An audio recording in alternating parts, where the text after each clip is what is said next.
Welcome to Proclaim, a presentation of the Catholic Diocese of Alexandria. Join us as we journey together through the Scriptures revealed to us by God. Good morning and welcome to Proclaim. Mark now brings us to another episode in this ministry of Jesus that we're following.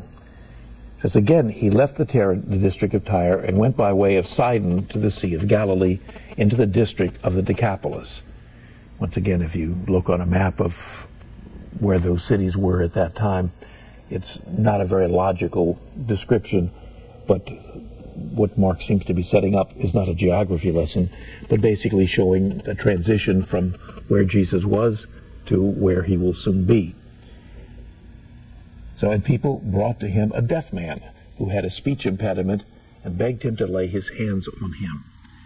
Again, we don't know what the speech impediment was. Was he unable to speak, or was it simply that his speech was not clear and easy to understand?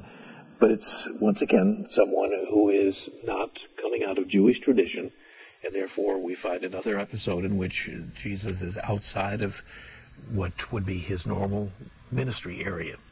And as we've seen before, it's not always the person themselves that come. In this case, it's others who bring this man, perhaps because of his difficulty in speech and hearing, but we still find the idea that others are responding to his need and bringing him to Jesus. So he took him off by himself away from the crowd. That's a rather unusual gesture. That's something that we don't see very often. Most of the time, Mark simply describes Jesus healing, and that's all there is to it. But this will be a very difficult and unusual thing that Jesus will do.